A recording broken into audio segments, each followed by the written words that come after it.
The last open diner had learned long ago that empty chairs were rarely empty. Some held people who had not arrived yet. Some held people who had left too soon.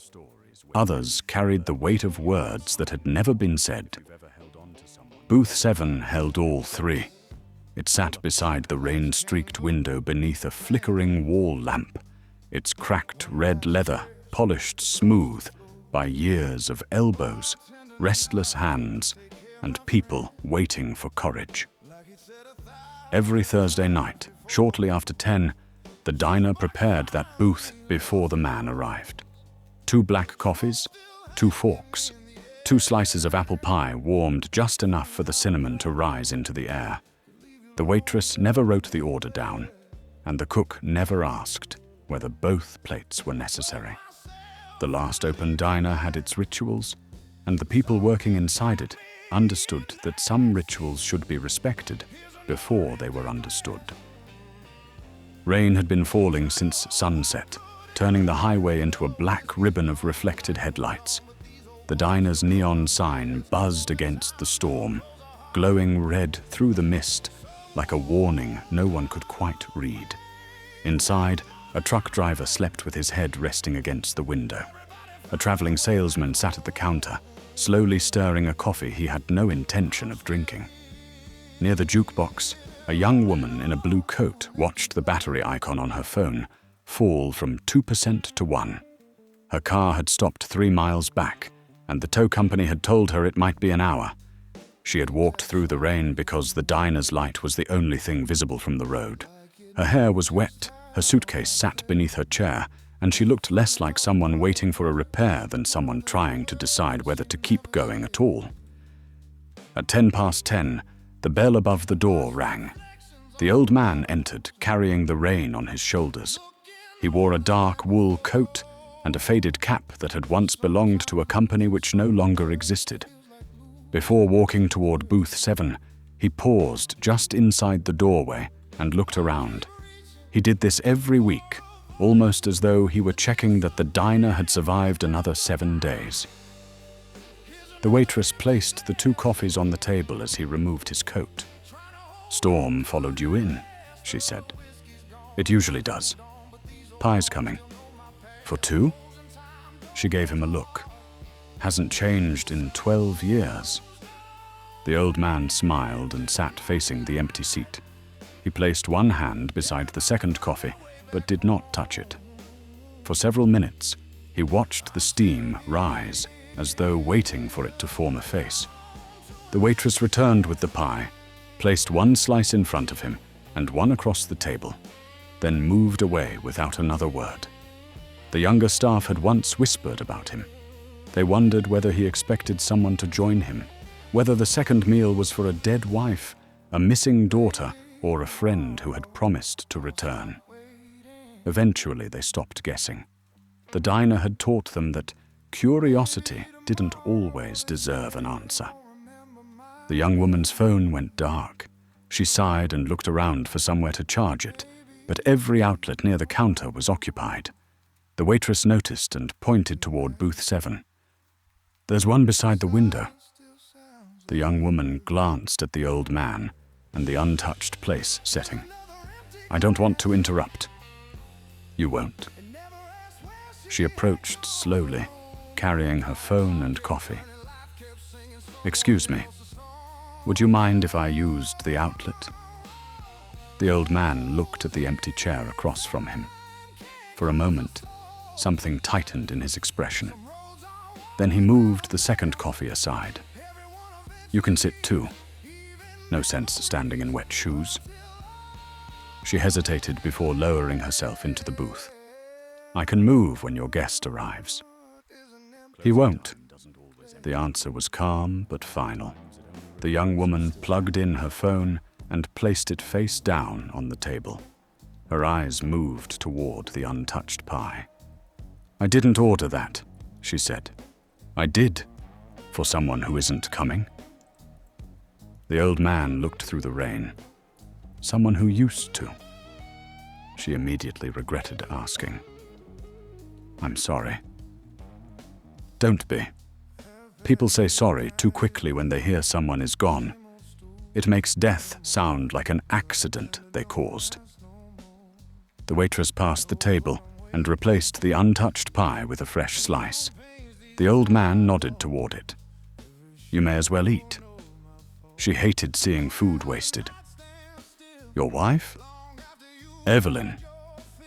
The way he said the name made it clear it was still present tense, somewhere inside him. The young woman picked up the fork but did not eat. How long? 12 years. And you still order for her every Thursday? Every Thursday was ours. He wrapped both hands around his coffee. For most of our marriage, Thursday was the only night we were both home before midnight. I worked at the paper mill. She cleaned offices. We'd meet here, order pie, complain about our jobs, and plan the life we were going to have when we finally had time. What life was that? The old man smiled faintly. A bookstore near the coast. Small place. Used books downstairs. Coffee upstairs. She wanted a blue door and a bell that rang too loudly. That sounds nice. It sounded expensive. The young woman looked at him. So you never did it? We were going to. That was the phrase we used whenever we were afraid. He took a slow drink. We were going to sell the house. We were going to move. We were going to stop working jobs we hated. We were going to begin when the mortgage was smaller, when my pension was safer, when the timing was better. There was always a reason to wait, and every reason sounded responsible. The rain strengthened, rattling against the glass. The young woman finally tasted the pie. What happened? Cancer. He did not soften the word. By the time they found it, we had 8 months. 38 years preparing to live. 8 months actually doing it. The young woman lowered her fork. The old man continued before she could apologize again. We traveled. Not far, but enough. We rented a cottage by the sea. Evelyn painted the door blue, even though it wasn't ours. She bought 3 boxes of books for the shop we both knew would never open. On the last Thursday, she could leave the house. She made me bring her here. She ordered 2 slices of pie and told the waitress to keep serving hers after she was gone. That's why you still do it? That's why I started. The young woman looked at the untouched coffee. Why do you keep doing it? The old man turned toward the window, because stopping felt like admitting she was finished. For a while, neither spoke. The jukebox played a quiet guitar behind them, and passing headlights moved across the old man's face before disappearing into the night.